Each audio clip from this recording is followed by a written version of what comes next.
هو الذی خلق لکم ما فی الارض جمیعا، وہی اللہ ہے جس نے زمین میں ہر چیز تمہارے لیے پیدا کی ہے. یعنی یہ سب کچھ انسان کے لیے پیدا ہوا ہے.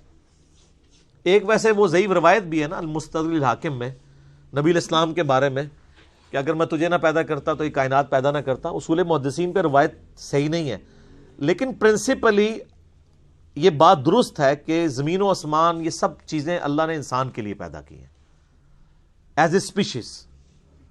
سورہ ہود میں بھی آتا ہے، اور اس لیے کہ لیبلوکم ایکم احسن عملا، سورۃ الملک میں بھی آتا ہے تاکہ تمہیں آزمایا جائے کہ کون تم میں سے اچھے اعمال کرتا ہے. تو یہاں پہ بھی اللہ تعالیٰ ہمارا ہے کہ ہم نے جتنا کچھ زمین میں سب کچھ انسان کے لیے پیدا کیا ہے. اور دیکھیں سر، ہر چیز انسانیت کی خدمت میں لگی ہوئی ہے. آپ کسی چیز کا ذکر کریں، ہم آپ کو سائنٹیفکلی پروف کریں گے کہ وہ انسان کی خدمت میں ہے. سورج انسان کی خدمت میں ہے. سورج کی تپش کی وجہ سے سمندروں کا پانی ایویپوریٹ ہوتا ہے اور وہ بارش کی شکل میں ہم پہ برستا ہے. گلیشیئرز کی فارم میں برف باری ہوتی ہے پہاڑوں کے اوپر، اور وہ سٹوریج ٹینک ہیں اللہ کے.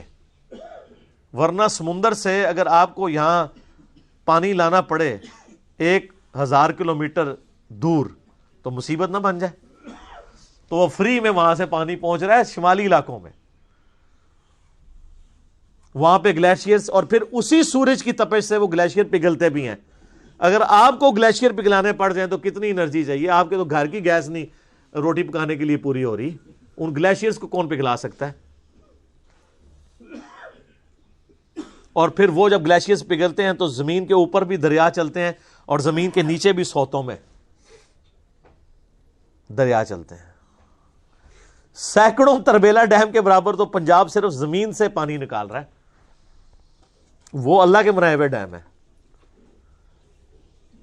اچھا، پھر اس پانی کے ذریعے فصلیں اگ رہی ہیں. فصلیں نہ اگیں جانور نہیں کھا سکتے، ہم نہیں کھا سکتے، نہ جانور زندہ رہ سکتے ہیں، نہ ہم زندہ رہ سکتے ہیں اگر پانی نہ ہو اور اگر سورج نہ ہو.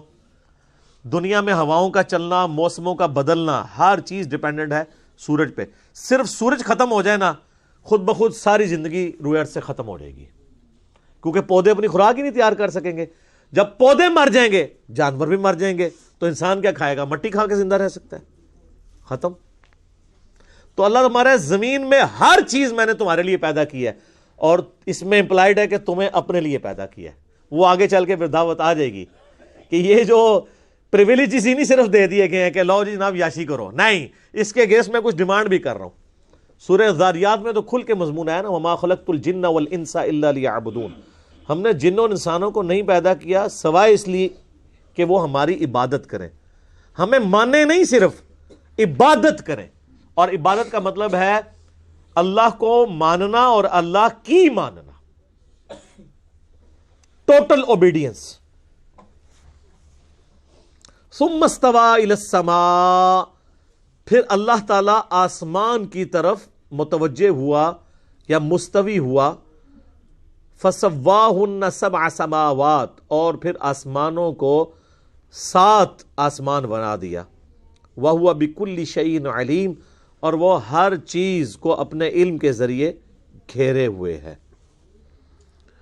اب یہ پورا بریک اپ پھر آگے جا کے سورہ ہود میں، سورہ حامیم سجدہ میں آئے گا کہ 6 دنوں میں اللہ تعالیٰ نے جو ہے وہ زمین و آسمان کو پیدا فرمایا اور جتنے ریسورسز رکھے. اس کے اوپر میرا ایک کلپ بھی ریکارڈڈ ہے، یوٹیوب پہ اپلوڈڈ، آپ دیکھ سکتے ہیں.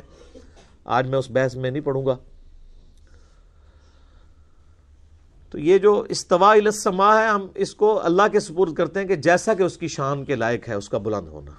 اس کی کیفیت میں ہم نہیں پڑھ سکتے، یہ متشابہات میں سے ہے.